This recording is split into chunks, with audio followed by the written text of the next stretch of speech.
I'd like to welcome everyone to our talk today. It's Psychosocial track number 1. I'm Dr. Sarah Patterson. I'm a hematologist and red cell disorder physician at Hamilton Health Sciences and associated with the McMaster Hemoglobinopathy Clinic. I'm really excited for this session today. It's going to consist of 2 panelists presenting about 15 minutes each of a presentation followed by a Q&A session.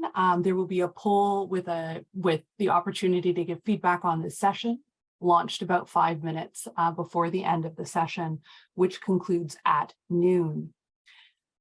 The session will be recorded, and our attendees are on mute, but we invite any questions, comments, or things that you'd like to hear more about in the Q&A box. Please.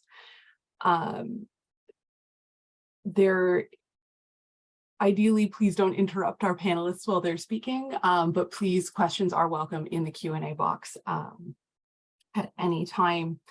So I'm going to start introducing our first panelist. Our first panelist is Dr. Janzen. She's a board-certified clinical neuropsychologist with a pediatric neuropsychology specialty who practices in the Hospital for Sick Children in the Division of Hematology Oncology. She has more than 15 years of experience in providing clinical neuropsychology assessment and consultation services to children and youth with sickle cell disease, as well as other neurological and developmental conditions. She actively works with families, school staff, and medical teams to ensure that her patients' cognitive, academic, and emotional behavioral needs are met. She carries out research on the neuropsychological effects of sickle cell disease and the outcomes of interventions aimed at improving functioning. She has presented at various conferences locally and internationally and participated in numerous advocacy events and engaged in community activities related to sickle cell disease. I'd like to welcome Dr. Janzen to share her expertise with us, and I look forward to this session. Thank you. Great. Thank you. Thanks, Sarah, and thanks to the organizers for allowing me to be here today. So just want to be sure you can view my screen and that looks okay. Great. Good. So we are going to provide an overview of sickle cell disease, starting with sort of childhood and adolescence, and then the second talk will move more into adulthood. But we're hoping, to have lots of engagement and time for questions as well. So I think it's well known that now we are considering quality of life and optimizing functioning in people with sickle cell disease. And that's because there's been so many advances in terms of treatment and sort of care for, again, children and adolescents who have sickle cell disease. It allows us to now sort of look at other aspects of life and consider how to optimize day-to-day functioning. And so neuropsychology is a field within psychology that really focuses on the relationships between the brain, cognitive and thinking abilities, and emotional and behavioral functioning. And so for all children and adolescents with brain-related or neurological conditions, neuropsychology can play a role in helping us understand how these different aspects interact and what kinds of interventions or supports, how do we work around any impacts on functioning, how do we optimize sort of day-to-day living. And especially for children and teens, we're thinking a lot about school and learning and day-to-day functioning in that regard. So here's an overview of the things I'll want to cover in the next little bit, but maybe we'll just jump right in and think about the brain. So sickle cell disease has sometimes been referred to as a case of brain injury by blood. And that's sort of what that's referring to is that, of course, sickle cell disease is a very serious condition that can affect many different organ systems within the body, including the brain. And so we can think about, the neurological complications of sickle cell disease and how almost inevitably, when the brain is impacted in terms of its development and its functioning, then we can expect to see some changes in cognition or thinking skills, sort of everyday life, and everyday behavior, mood, emotional functioning. And so you might be wondering, well, how does that work? Like, in what way would there be brain impacts of sickle cell disease? And so there's a lot of research that looks at that, and it's not a simple answer. In fact, there's many different ways in which the brain can be impacted. One of the impacts that we see, especially as the brain is developing in young children, is that the chronic anemia and hypoxia, so sort of the blood and the oxygen that's carried by the blood, the brain, as it's developing, has a very, very high need for those resources. Sort of even in the early stages of development, those things need to be present for the brain to develop optimally. Then with sickle cell disease, I think most of us have heard of some of the cerebral vascular complications, things like stroke, where there can be sort of a major change acutely in motor or speech functioning. That's referred to as an overt stroke. Something changes functionally, and then sort of imaging confirms that something has happened in terms of blood flow and injury to the brain in that particular area. But then we also have silent strokes, and those are strokes in which imaging shows that something has happened in terms of injury to the brain, but there's been sort of no one event or sort of overt thing that's noticeable. But certainly there is an impact on thinking and learning. And then we can have changes in sort of the entire vascular structure, how the brain is actually being supplied by the blood vessels. And a condition like moya moya refers to that, where the brain vasculature develops in unusual ways to try to compensate or allow for adequate blood flow. And so, just to focus a bit more on these silent cerebral infarcts, that's kind of the most interesting, or the most volume of referrals that I might see in a neuropsychology service would be children or teens who have silent cerebral infarcts. Um, they are fairly common in people who have sickle cell disease, sort of depending on which type of sickle cell disease one has. They're most common in sort of the deep white matter in the frontal parts of the brain. They can occur at very young ages. So even very small children might have some evidence of these silent strokes. They can increase with age and increase the risk of future strokes. And so again, this is referring to sort of how the brain develops the white matter, or the aspects of the brain that really facilitate the conduction or transmission of information from one area of the brain to the other. And so white matter is sort of a gradually developing aspect of the brain. It begins likely in utero, but then throughout early childhood and the teen years, these pathways are being established. Myelin, which is the actual fatty tissue that coats the neurons, is being developed. And we now know that white matter development has a lot to do with speed of thinking, learning efficiency, and how we coordinate and regulate our different cognitive functions, including attention. And so even when there's no sort of major impact, or even when neuroimaging looks fine, we do know that there can be quite significant impacts to white matter development in sickle cell disease. And those, like I said, have impacts on cognitive functioning. And this paper sort of just demonstrated that the impacts were quite significantly related to speed of thinking. Again, that transmission of information from one area of the brain to the next. And so if we want to dive a bit deeper into these cognitive and emotional behavioral impacts, I think the first thing to say is it's not a one size fits all sort of story. We really need to look individually and consider that there's a whole range of different kinds of presentations that people with sickle cell disease might have. Some are really, entirely unaffected cognitively. They're functioning very well, very high level in terms of learning or work. They are not having any cognitive problems at all, whereas others might have much more significant impacts. And, that's the real sort of the point of all of this is to try to predict and who might be more impacted and offer supports and services.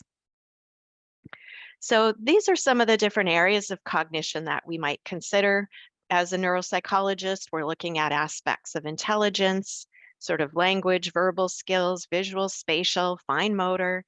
But where it's at is really these core cognitive functions. That is what we're very interested in is things like speed of thinking, like I mentioned, attention, working memory, holding information in mind, learning efficiency. And those have a lot to do with how children learn in school in terms of reading, how they develop spelling and writing skills, math, and how they're functioning day to day in terms of independence, how they're managing sort of emotionally with sort of anxiety and depression symptoms, or maybe acting out more in terms of behavior challenges or hyperactivity, how they're interacting socially with peers. These sort of three areas all interact and influence one another. And so, a lot of the research has shown that, compared to other children of the same age and compared to their own siblings, children who have sickle cell disease might be impacted most often in terms of verbal comprehension, and abstract reasoning, and then these sort of core cognitive areas I just mentioned: speed of thinking, attention, working memory, and executive function. And so executive function, if you haven't heard that term before, has a lot to do with sort of higher order skills in terms of planning, organization, getting started, thinking flexibly, managing our time. It's largely attributed to the functioning of the frontal lobes of the brain and sort of interactions from the frontal lobes to other areas of the brain. But, without these skills, it's pretty hard to get through most high school calculus classes. It's pretty hard to get things done on time, figure out what you need to do, sort of manage your time, plan and organize, and be on top of day-to-day life. And so this was another paper that was done here by our group looking at, really trying to break down the impacts of these cognitive difficulties on aspects of school performance. And this one had to do with math performance, but really looking at who's struggling with math in school, how does that relate to their cognitive abilities? And this was specific to children with sickle cell disease who had silent cerebral infarcts. And math in particular is really highly dependent on holding information in mind, sort of efficiency of learning, kind of building cumulatively of one thing is dependent on sort of what came before. And so we do often see a lot of learning disabilities in math for some of our children and youth. So again, if we want to look at these predictors, who might have problems with cognition amongst our sort of sickle cell population? And the answer is not straightforward, but we do suspect it has a lot to do with the kind of sickle cell disease or the genotype, right? HBSS subtype has been most commonly studied. The neuroimaging characteristics are predictive for sure. Again, overt infarcts, would be sort of the highest risk group. Sort of the severity of chronic anemia and hypoxia throughout development is highly, highly predictive.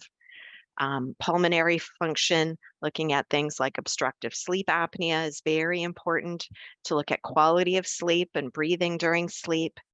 And then we know just simple age and sort of how long have you had this condition has a lot to do with later cognitive outcomes. But that's not the whole story. Children and teens live in families, in environments, in contexts, and their families have so much to do with sort of how they're functioning, how they're coping with their disease, and what their overall outcomes might be in terms of thinking skills and learning and how they feel in their mood. And there's a lot of great research now showing that family functioning and parent education is a big a very big factor in how children are doing. Um, Access to resources, access to interventions, how families are handling sort of relationships with school, like missed school and learning opportunities. That's very, very important. And it tells us that if we can support families, we can have a big impact on how children and teens are functioning. And so when we think about sort of children and youth in particular with sickle cell disease, when are we going to see any of these impacts? When should we be intervening? And the answer is, right from the beginning, very early on. Even toddlers and preschoolers can be showing some signs of differences in their cognitive functioning. Even from a very young age, we want to be monitoring children and how they're doing, making sure that they're getting access to early intervention services if needed, and that we can continue to follow them through development. And monitor sort of how they're doing emotionally and with behavior. And that's because really any chronic medical condition can be associated with depression and anxiety in children. That's just a given. If children are sort of tired, missing out on things, have a lot of medical appointments, it's frustrating for them. They're aware that it's impacting the whole family. There's really a need to consider that psychological therapies might be required for children who have sickle cell disease, and that's to help them cope with pain in particular. And there's some very nice evidence that psychological therapies can be quite effective in reducing pain symptoms in children and teen with sickle cell disease.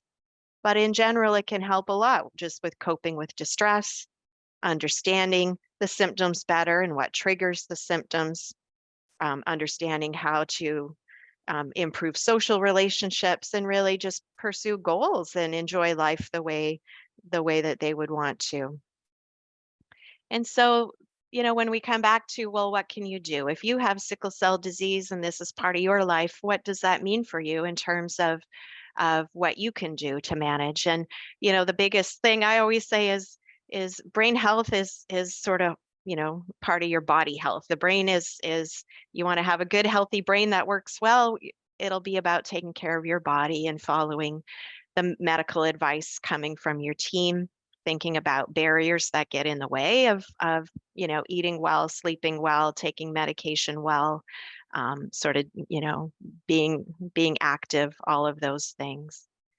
And I think informing yourself is really, really important. And as much as we can educate um, patients themselves, as well as their families, as well as teachers and schools about sickle cell disease and what it actually means, that's a really, really important factor. And again, there's been some very nice studies showing that just by simply educating school staff about sickle cell disease, that had a really big impact on how teachers and school staff responded to children who have the disease, how they provided support for them. And in the end, it actually improved their attendance. They were at school more because they were supported even during the times that they were unwell. I think neuropsychology care is a very important part of the picture as well, making sure we have individual assessments, monitoring the needs, providing access to support services when required, thinking about referrals for medication, really helping people to understand their strengths and weaknesses and offering the supports when they're needed. Supports at school are a big focus of my work, and what families really are asking for is help with getting IEPs, individual education plans, help with accommodations, maybe university or post-secondary accommodations, and learning to advocate for individual needs. And then from a mental health perspective, I think it's all about really understanding the condition, the impacts it might be having on a young person, feeling understood and supported. I can't sort of say enough about support groups like SCAGO and all the educational events that are offered and how powerful that is to feel like you're not the only one who's coping with this. Other people can support you through it. I think focusing on self-care is really important, and being mindful that there's therapies and treatments that can be very effective for managing pain and for stress and for coping. And at times when it's needed, there can be medications that also help with attention disorders or problems like that with anxiety and mood. And so I think there's a whole range of different interventions and supports. It's just about sort of linking people in and knowing at the right time what's needed and having access to those things. So I think I'm going to leave it there, and I'm looking forward to the second talk and all of the discussion. But thank you very much.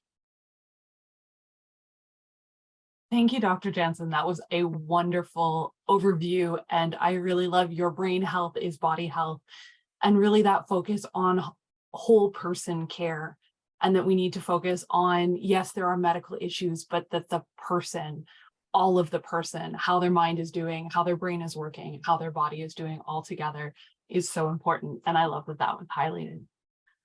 So moving on to our second talk, one of my colleagues, Dr. MacKillop, is going to be talking to us as well about neurocognitive, neuropsychiatric, and neurodiversity factors in sickle cell disease. A little bit about Dr. MacKillop. She's an associate professor in the Department of Psychiatry and Behavioral Neurosciences at McMaster University and works in the Clinical Neuropsychology Service at St. Joseph's Healthcare, Hamilton.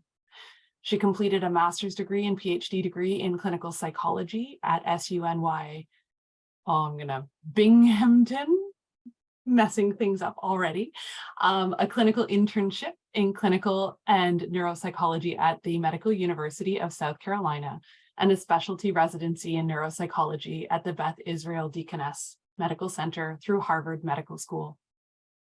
She is a board-certified neuropsychologist through the American Board of Professional Psychology. And she's also served on the St. Joseph's Healthcare Hamilton EDI, that's our Equity, Diversity, and Inclusion Council until 2023, and actively acknowledges the many behaviors to conducting culturally proficient neuropsychological and psychological evaluations. She appreciates the holistic approach, there we are, whole person care all over again, a holistic approach to assessment, treatment, and intervention while actively considering medical, neurological, and psychological, as well as cultural and behavioral factors that collectively impact individual wellness. Her clinical and research interests focus on this perspective in applied clinical contexts. So thank you and welcome, Dr. MacKillop. We look forward to hearing your talk. Thank you. Thank you for the introduction. And I just want to say that also, thank you to Dr. Janzen. What a great talk to follow. We were deciding who went first, and I think it just ends up being perfect because a lot of the things that you were speaking about, I'm going to sort of take from. But first of all, I want to say thank you so much for inviting me to speak today. I view this as a privilege, and it's an honor to have been asked. So thanks for this opportunity. I work as a general neuropsychologist, so I see a wide range of individuals at St. Joseph's Healthcare Hamilton, and we also receive referrals from McMaster and Hamilton Health Sciences. But I mainly see adult individuals, and some of those referrals are individuals with sickle cell disease. And so today I'm going to talk a bit about the relationship between cognitive and mental health in adults with sickle cell, as well as some contributing factors. So speaking about the whole, the entire individual, the focus of the talk is going to be on neurocognitive functioning, as the impairments there or the difficulties we see are linked to worse functional outcomes in daily life. It also is related to worse transitions or more difficulty transitioning from pediatric into adult care. We see that a lot. Where when individuals are followed, such as Dr. Janzen and her team, and there's lots of strong support. It's the adolescent or the older adolescent, the early 20s, that's when the system sort of breaks down, and when we lose some following, and the parental involvement becomes less so. Medication adherence and treatment adherence, as well as employment and educational success, secondary educational success. So many of these factors interact synergistically and impact cognitive functioning. As you can see in this graphic, cognitive health is associated with disease and treatment variables, as well as psychological health and well-being, pain and the experience of pain, sleep and fatigue, as well as social determinants of health like stigma and socio-demographic factors. And so now I'm going to overview the relationship between these factors and neurocognitive health.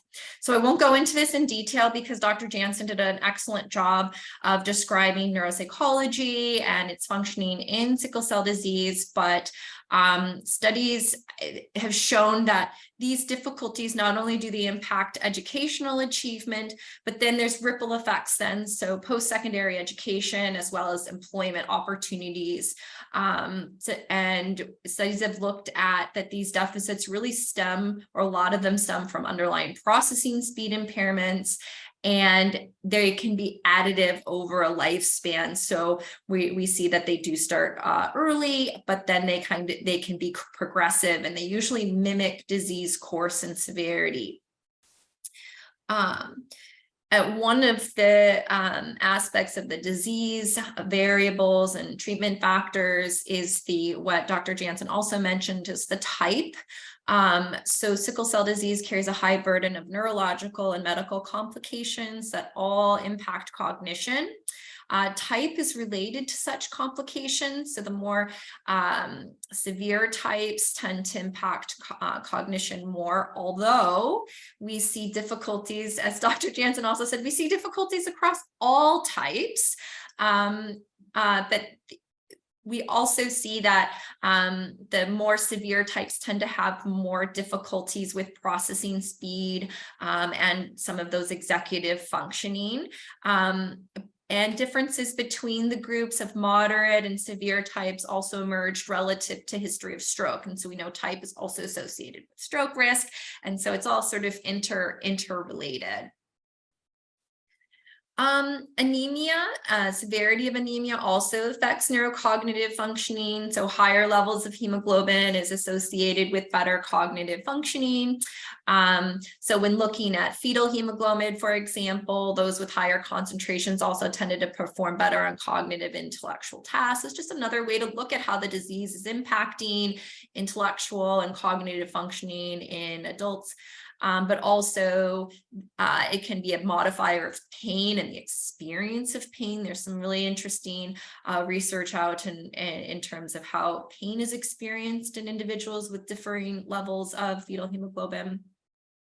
But this all impacts mental health as well as cognition. So as mentioned, also stroke is an important contributor to cognitive difficulties in adults with sickle cell disease. However, as Dr. Janzen also mentioned, that we see effects whether they're overt or silent, but also in the absence of stroke as well. And while overt strokes carry the highest burden, difficulties or neurocognitive deficits are seen in individuals with silent and no stroke, and across different types as well. And as mentioned too, the silent strokes might actually go undetected. And so it's important to kind of look at that and maybe some neuroimaging, as larger lesions and greater number is typically associated. It's not always, but it's commonly associated with higher cognitive burden or worse cognitive functioning as well. So I'm not a physician, I'm not going to talk about treatment. I'm just going to overview. This isn't medical advice, but I'm just going to provide a global overview regarding treatment, because what we see in the adults, particularly the young adults, is that skipping treatment or not following through treatment because of psychological and other factors can actually impact cognition and disease course. So they've looked at research looking at those receiving chronic transfusions, and they see those individuals tended to do better on cognitive tasks than those who were not, except when there's a history of stroke. Sort of reduced the impact there. And then other types of treatments as well, like hydroxyurea and other types of interventions that have come up more recently. This tend to be associated with better neuropsych functioning, as well as helping to reduce pain. And treatments have also shown to contribute positively to primary and secondary stroke prevention, which is really important when as individuals are living longer, to really prevent further strokes and additional neurological burden. Bone marrow transplant might improve processing speed. It seems to stabilize rather than and diminish future impact rather than being reparative. And then there's some new and exciting gene therapy treatments that I won't go touch on in today's talk, but certainly have some very promising results in terms of their effects on cognitive functioning. So I want to talk a little bit about pain. So pain is the most common one of the most commonly and acute complications of sickle cell. Pain effects are cumulative, and the management is quite challenging because of several factors. First of all, it's really poorly understood how it affects folks, but also how people experience pain. And it can come from multiple sources in sickle cell disease. And given its complexity, optimal pain management requires an individualized approach. Just as Dr. Janzen was saying, one size doesn't fit all approach, which involves coordination between multidisciplinary care for acute versus chronic pain, pharmacological and non-pharmacological approaches, like some of those therapeutic interventions that Dr. Janzen was talking about, and really a multidisciplinary treatment team as well, from hematology to pain medicine to psychology to nursing staff to occupational and physical therapy. So that's really difficult to obtain and to coordinate all of those individuals and all of the clinics for the individualized approach. Pain, severity, and experience of pain all impact mood, energy levels, social interactions, behaviors, attention, work performance, and absenteeism, which all contributes to lower quality of life. So successful pain management is really critical and crucial for cognitive, emotional, and social health. So for example, if somebody's already experiencing or struggling with attention and processing speed because they've had high neurological burden, they've had maybe a stroke, some silent strokes, and then they're also managing pain, or their pain isn't being managed well, it's almost like they're getting hit with two different hits to their attentional system. When discussing pain, it's also really important to discuss mood and depression, because those are reciprocally related in sickle cell disease. So prevalence of depression just is varies very widely. It's all over the place. In one systematic review, the range was 0 to 85%. Another was 44%. Another was 2 to 57%. Regardless, these estimates or numbers are probably underreported anyway.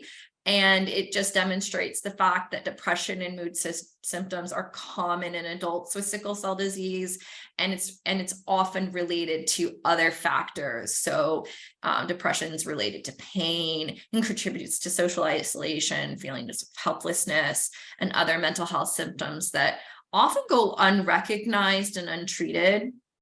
But however, because of that reciprocal relationship between the physical aspects of the disease and the psychological sequela, it's really helpful to acknowledge and treat both.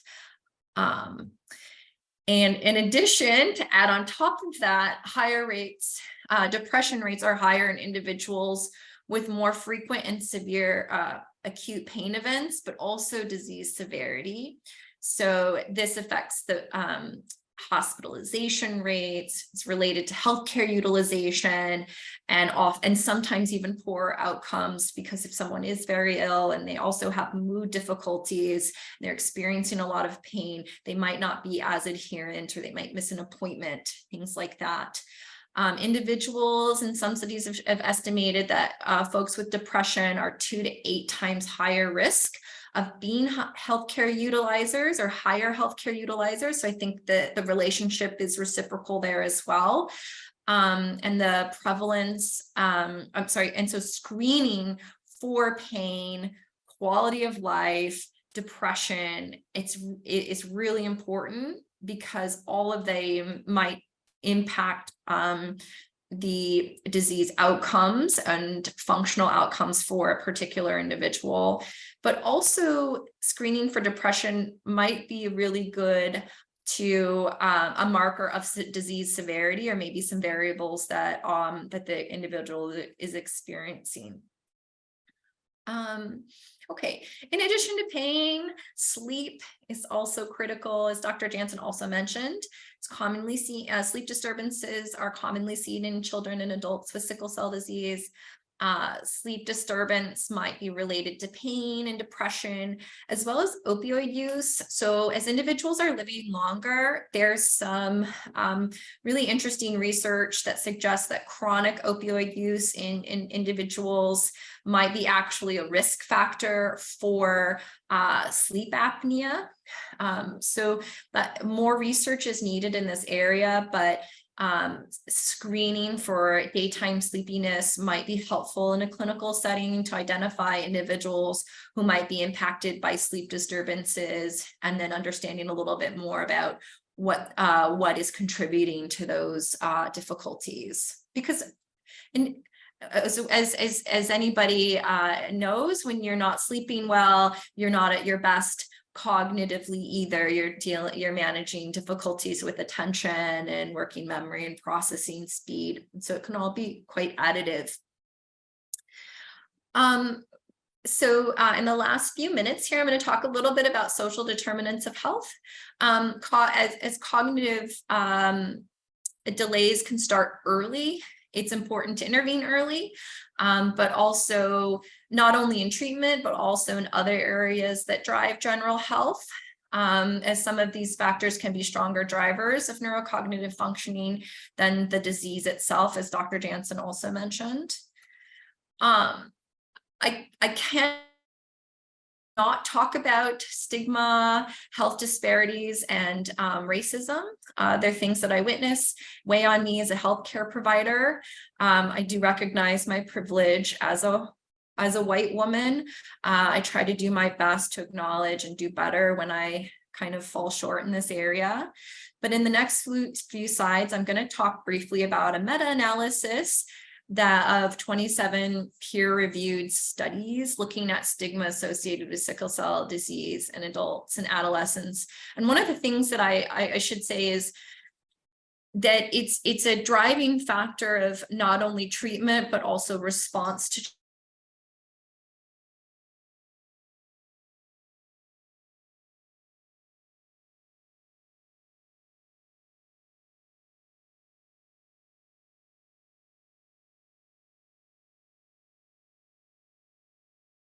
treatment as well, particularly in social relationships. Psychological consequences of stigma include things like increased stress, changes in their mood, suicidality, perceived and actual experienced injustices, as well as processing illness uncertainty in the context of all the other factors. Stigma also affects disease outcomes by causing distrust in healthcare providers, which can promote care avoidance. Racism contributes to poor outcomes by, unfortunately, delays of care and inadequate management of pain, particularly when individuals are unknown to the providers from whom they seek help, such as in emergency room settings.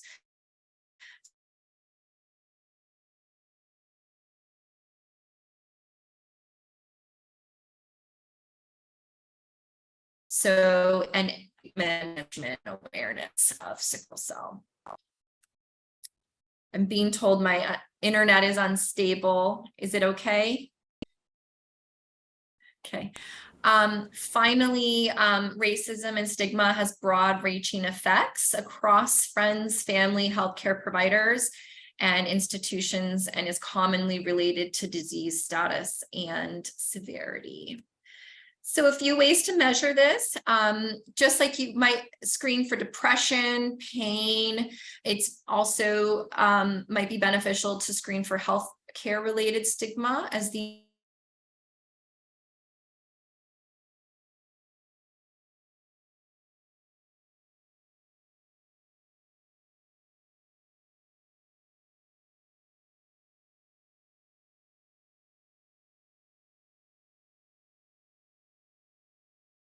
these variables influence awareness of both psychological and neurocognitive factors for intervention.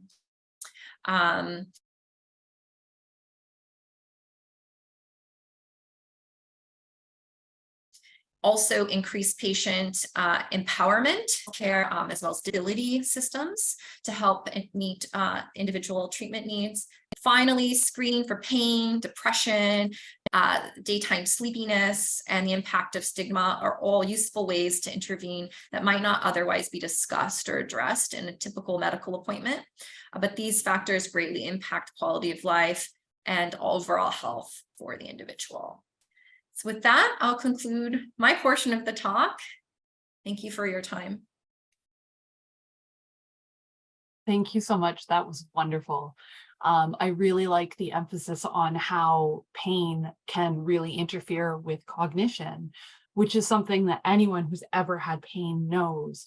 But I think it's something that the healthcare system doesn't always recognize when we're asking people to advocate for themselves in the setting of severe pain in an emergency room where people don't know you.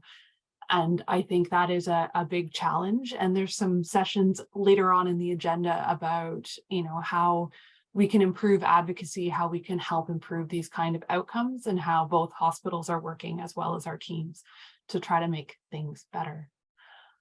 Yes, that's exactly right. And I saw those talks coming up and I thought, oh, I'm excited to see them.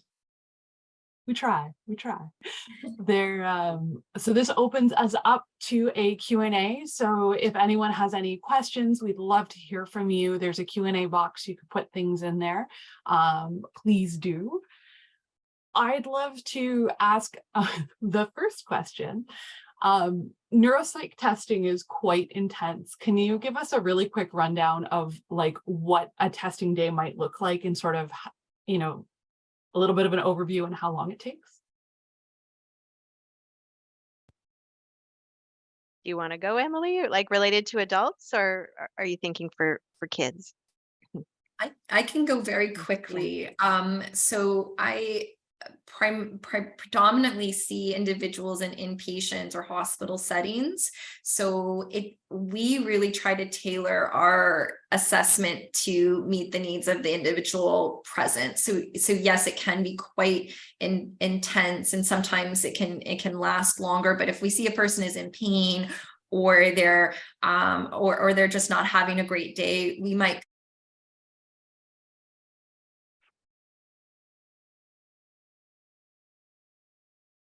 come back and do a patient setting. Usually it's more like a couple of hours. And I would assume that it's a little different for for children, because the difference is that you might be looking at more of those academic features. But yeah, we look at different areas of the brain. So, attention, working memory, but also memory, visual spatial skills, motor functioning. Psychological health is really predominant as well. We want to see how those factors are playing and how they might be affecting their overall cognitive health. But I'll turn it over to Dr. Janzen. Sure. Yeah. For child and adolescent assessments, we're typically booking appointments sort of 9 to 3, where we're wanting to see what kids look like in a typical school day, and again, trying to look at cognitive and academic performance, also considering things like attention and fatigue, which can kind of vary throughout the day. And so I guess, yeah, that's an important component. Kids are given a lot of breaks and a lot of sort of chance to rest in between the tasks. And I guess the other difference is we're looking at a lot of the school records and requesting, report cards or IEPs, or following up with teachers, trying to be sure that we're able to access sort of the full view of what a child's learning might look like at school, as well as what we're seeing on direct testing during an assessment. Awesome. I know it was very intense. I just was curious as to what people can expect when they're undergoing such testing. One of the things, we've talked a lot about attention, and I know that ADHD has had a sort of a resurgence and an awareness that different people, especially women, present differently with ADHD. Are you able to, does anyone have opinions on that? Is that something that we see commonly? Do you think it's actually an overlap, or is it just an expression of how this is? I can start. Like, ADHD is probably one of the most common neurocognitive conditions we'll see in children with sickle cell disease. There's a lot of evidence that there's much higher base rates of things like ADHD and learning disabilities, and sometimes intellectual disorders. Yeah, there certainly can be gender differences in the presentation and the symptoms or how they look, but obviously there's clear diagnostic criteria that's used to evaluate and to identify attention disorders, and pretty clear evidence-based treatments for that. And so, yeah, it's a really important component, is again sort of looking across different settings. How much are these attention problems really getting in the way of day-to-day functioning? Yeah, where are we seeing it, and really trying to pick it up early, because we know that untreated ADHD symptoms comes with a whole lot of challenge as well, especially into the later years. So it's an important thing to look for, and we assess pretty routinely for that. Yeah, and I'll just piggyback on that and say that when we look at attention difficulties, we'll look foremost to say, what did they look like in for adults? What did they look like in childhood? Is this new? If it's new, then we're thinking more along the lines of disease variables, or sleep, or pain. Is something else getting in the way of their attention? Or is it more of a fundamental neurodevelopmental condition that is impacting them? So in adulthood, there's lots of different ways an individual might have impaired attention, particularly since the cognitive effects can be additive over time, or progressive. So that's one of the biggest things we look at, and then we look and see where is that coming from for the best way to intervene. And it might be medication, but it might be other interventions as well. I love it. We have 2 questions in our last 7 minutes. So the first, well, actually, they're both for adults. So Dr. MacKillop, you're up. The first question is, what are some of the signs of neurocognitive decline? And are there ways that people can self-assess for this before seeking out professional advice? What should we be looking for? What a great question that is. And feel free to jump in, Dr. Janzen, because you really are the expert in the room. But I think one of the things is kind of trying to understand, is this a change? Is there a change that I'm experiencing? Have I been able to, am I not able to do something that I was once able to do before? From my employers, is my employer picking up on things? Is my family picking up on things? And if those answers, one or more of those, is a yes, then I would say absolutely come on in and get assessed. And it might be as simple as a really brief screen, or it might be more in depth for the, these 6-7 hour appointments to really understand fully what's going on. So I said that would probably be the best way to self-assess, is ask yourself and see if there's changes, but also, is there more stress involved in your life right now? Could that be a contributing factor? But also ask those who love you and that you trust around you if they've noticed any differences or changes. Awesome. I definitely have had the friends and family being like, I think that's a really, valuable input for that. And the last question that we have is, how do you address the fine balance of opioid use for pain management in mental health when we know that pain impacts how your cognition is, and we know that there's stigma associated with both opioid use and mental health and all of that interconnectedness and intersectionality?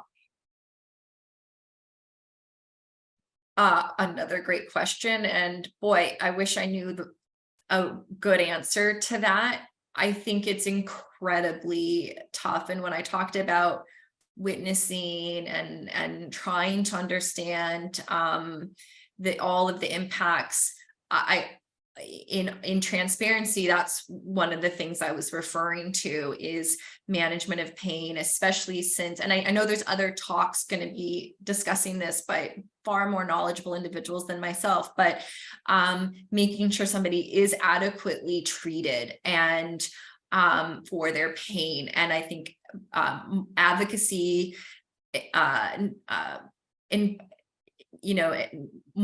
both from the patient knowledge, but also provider knowledge.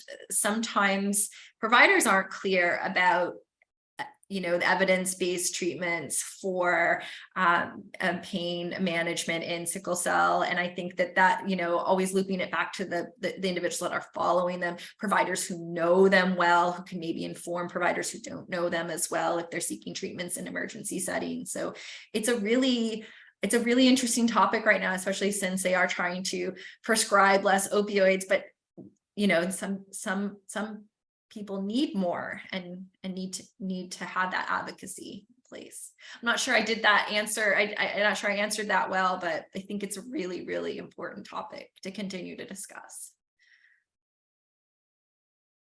It's certainly something I find incredibly challenging, is balancing adequate pain control for functionality, for quality of life, for all of those good things, while also dealing with the stigma and many, we are working hard to make things better.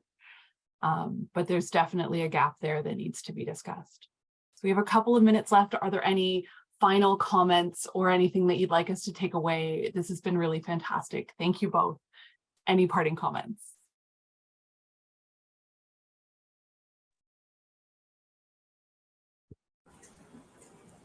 I just want to thank people for being here and attending, and just simply participating in educational events like this is a big part of caring for yourself. And yeah, I'm grateful that we had a chance to speak about this, and just want to thank everyone who's joined.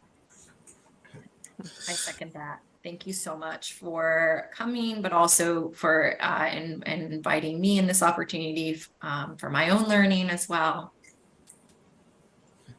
I just want to say thank you to our moderator and our presenters for the time you took out today to do a great job. And I just also want to let the attendees know that starting at 12:30, well, actually, we're going to have lunch at 12:05 to 12:30. And then at 12:30 to 1:30, we're going to have 3 separate sessions: Clinical Track 2A, which is acute and chronic pain management; Clinical Track 2B, organ damage and sickle cell disease; and Psychosocial Track 2. investigating the transitionary process from pediatric to adulthood and exploring participatory design and co-design approaches. So feel free to join us for the next few sessions coming up at 12:30 and enjoy your lunch. Have a great day, everyone, and cheers. Bye now. And please do the survey. Please give us some feedback of whether you like this. We appreciate your feedback greatly so we can make this better and better year after year. Thank you so much, everybody. Thanks.